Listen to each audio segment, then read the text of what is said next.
Welcome to the Dx2 Podcast, hosted by sisters Denise and Debra. We are all about finding balance in the various parts of life. Using the wheel of life as our guide, we explore how to keep each spoke rolling smoothly, from health and wellness to finances, education to relationships and spirituality, as well as mental and emotional growth. Join us for real conversations, practical tips, and a few laughs as we share stories, insights, and strategies to help you create a life that feels balanced, purposeful, and designed by you.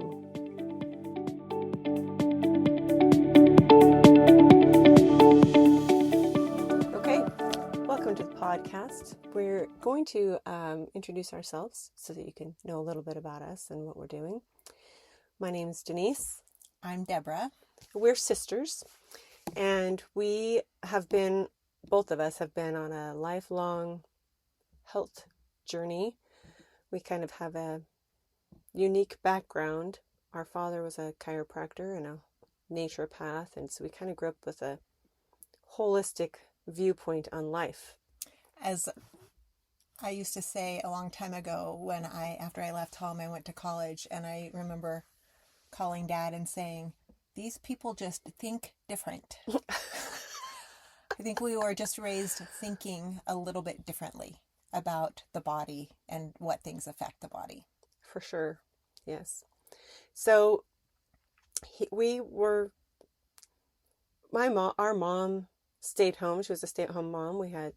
There were 7 of us in the house, and she made a lot of our own food. 7 children. 7 children, yeah. Yes.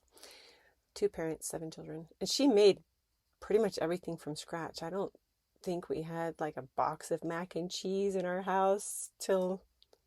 I'm going to say not until at least the mid-'80s, because we were both born in the 70s, where I'm 54, you're 50 on the dot. So, yeah. So we're children of the 70s into the 80s, and back then everything was a lot more homemade, less processed. Yeah. And I think I thought that was how most people ate. And when I left home, Deborah and I lived together, so we still ate the same. But when I got married, I learned that not everybody ate that way. My husband's parents both worked, and they ate a lot of boxed, bagged, frozen foods. And so it was different for us when we got married, and I was making everything from scratch. And see, when I first moved out from home, I was 17 when I went and started college, and I had roommates the first year, and we all worked together to have kind of chores. So 2 of the roommates were in charge of making dinner for a week. 2 of the roommates were in charge of doing the dishes for the week. So we kind of rotated chores. So that year I still had a lot of more homemade things, but breakfast and lunch were really hit and miss. But after that, I moved in with different roommates, and I found out that people would open a can of Chef Boyardee SpaghettiOs or ravioli, and that was their meal. And it did not compute. I couldn't figure out why they did that. I didn't understand. Yeah. Yeah. So we grew up eating differently, and we did, like Deborah said, we grew up thinking differently. And I never realized it was different until I moved away from home and started interacting with people out in the world, that our thoughts make a difference and our beliefs make a difference in our health, our mental health, our physical health, our spiritual health. All of those things made a difference. Yeah. So along the lines of, the book title says it, As a Man Thinketh. We were raised with those concepts, not really knowing it was those concepts, but it was just how we were raised. So we were always taught affirmations and act as if something, or if we got sick or got hurt, we didn't immediately run to the doctor. We would do problem shooting at home or do some holistic old school remedies or something. So it was very, very rare for us to go outside of ourselves or outside of our home for whatever solution. Yeah. More to ourselves, and be kind of self-sufficient in our overall well-being and health and problem-solving skills and things like that. So as we both left home and made our own way in the world, I had considered being a chiropractor like our dad. And when I got married, I realized that that was not conducive to the family lifestyle that I wanted. And so my dad said, hey, there's a massage therapy school close to you. Go check it out. And as soon as I walked through those doors, I knew that that was what I needed to do. And that was one of the best things I ever did for myself or for my family. It's helped my family a lot. Not only financially, but also my kids were active. They were athletes in high school, and I could work on them and help them heal up. The massage therapy went along with the things that I had grown up with. Philosophically. Yeah. So, and I, from the time I was 8 years old, had planned on being a chiropractor. Got all the way through college, started chiropractic college, and within my first month of being there, I realized that wasn't the course that I needed to take, even though I fully, wholeheartedly believe in like the principles behind it, the philosophy behind it. It wasn't the direction for me. So I kind of went back to square one. And same thing, my dad said, hey, have you thought about massage school? So I went from college to, no, it was, I guess, partway through. I was going to support myself through chiropractic college by doing massage. So it was before I started chiropractic college. I became a massage therapist, and then I started chiropractic college. And then I dropped out of chiropractic college and went back to doing massage. So I earned a living. I didn't have the family life like you had, but I earned a living and feel like I took better care of myself because of what I learned about the body and how everything works together. And even like when I was far from home and couldn't just rely on Dad to get me back in shape, I could fix myself or fix those that I was around, or help, maybe not always fix, but help those that I was around. That's quite a satisfying thing, to be able to be of service to others and to help them have solutions that they wouldn't have thought of that actually helped them. Yeah. So over time, I realized that a lot of my hobby was researching health-related topics, whether it had to do with mental health or like structural health, or like I call it body chemistry, nutritional intake, output chemically of the body. And I eventually honed a lot more into the nutrition end of things and became a transformational nutritionist and a live blood microscopist. That's a mouthful. It is. So that I could, see more internally what was happening live in the body, like at the time. But a lot of that stemmed from my own health journeys because I always had trouble with weight. I was always a little chunky growing up. And then I'm going to say in my early 20s, it just kind of spiraled. And so a lot of the time, I think part of it was just my natural curiosity, but I was also looking for ways and looking for answers to be able to help myself with my weight. And you learned a ton. I used to call Debra a lot for nutritional advice. I'd call Dad, this hurts, what should I do? And I'd call Debra, this isn't working, what should I do? And she always had lots of different answers and good counsel. Oh, I'll always say, I will always have advice.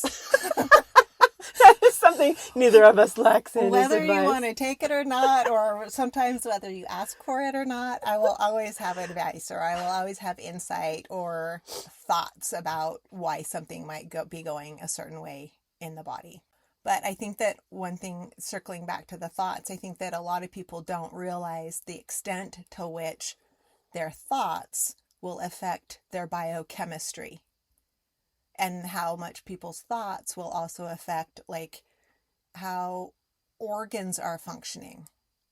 For me, I went through a period, I'm going to say probably 8-9 years ago, all of a sudden I was dealing with, like, I had weird heart stuff going on, like heart palpitations and shortness of breath and all of these things. I went through all of the heart testing, all of it. And ultimately it was an anxiety issue, like a mental health issue that was causing the heart to act erratically. So once I learned how to deal with my anxious thoughts, my overwhelmed thoughts, my heart worked better. So there's always a connection. Everything's connected to everything. Yep. That is one thing that our dad taught us, and that everything's connected to everything. The power that made the body heals the body. That's the chiropractic philosophy. And that's one thing that we're going to focus on in this podcast, is the philosophy of how everything's connected. So our dad taught classes to his patients. He still teaches classes. He still does. He still does. He's 78 years old and still teaches classes at his house. But he had a wheel philosophy. So if you take the shape of a wheel, and there are spokes in the wheel, and everybody's spokes are a little bit different. If you do a self-evaluation and kind of grade yourself on how you think you're doing in the different areas of your life, it should be a fairly well-rounded wheel. So a spoke would be something like education, or another spoke would be money, another spoke would be exercise or physical activity, spirituality, another spoke would be family. And your spokes can be whatever you want them to be for where your areas are in your life. But most people will have 6 to 8 major spokes or major areas, categories in their life that they want to have in balance. Yeah. So that's kind of what we're going to base our podcast around. And if you look in the show notes, we will have a link to that worksheet where you can do a self-evaluation. Yeah. You can figure out your spokes. Yep. Figure out your spokes. And you can follow along with us as we go through the podcast and talk about different spokes and other things too, because we like to talk. And we're always learning new things and doing new things. And trying new things. Always say, like, I am my own biggest experiment, because I will try everything on myself before I will try it on other people. So true. So true. But she learns a lot by doing that. Yeah. I do. I learn a ton. But one thing I think is important, especially as people do, like, as you go to the wheel handout, it's called Balancing My Life by Choice, because it's always your choice as to how you balance your life. It's better to have everything be at a level 2 out of 10, so that you have a well-rounded, well-balanced life, instead of one thing be at a 2 where you're not very focused on it, and another thing be at an 8 where you're more dialed in on it, and then another thing be at a 6. That's going to make for a bumpy, rocky road. It's better to have balance than really excel in one thing and then put everything else off to the side. Does that make sense? Yes. And that's why we look at the wheels, so that we can see how we're actually doing in our lives. It's really is a good evaluation of how things are. Yeah. Actually working in your life, or not working. So. Yeah. And then keep working your way around the wheel. So for a little while, you might be a little more focused on spirituality, and then you might be a little more focused on your family relationships. And then you might, just to get everything balanced out, and then up leveled, go from a 2 to everything at a 3, and then bring everything from a 3 up to a 5, and just keep working your way around. That's kind of the concept. Yep. Constant improvement. Yep. Evaluation. Reevaluation.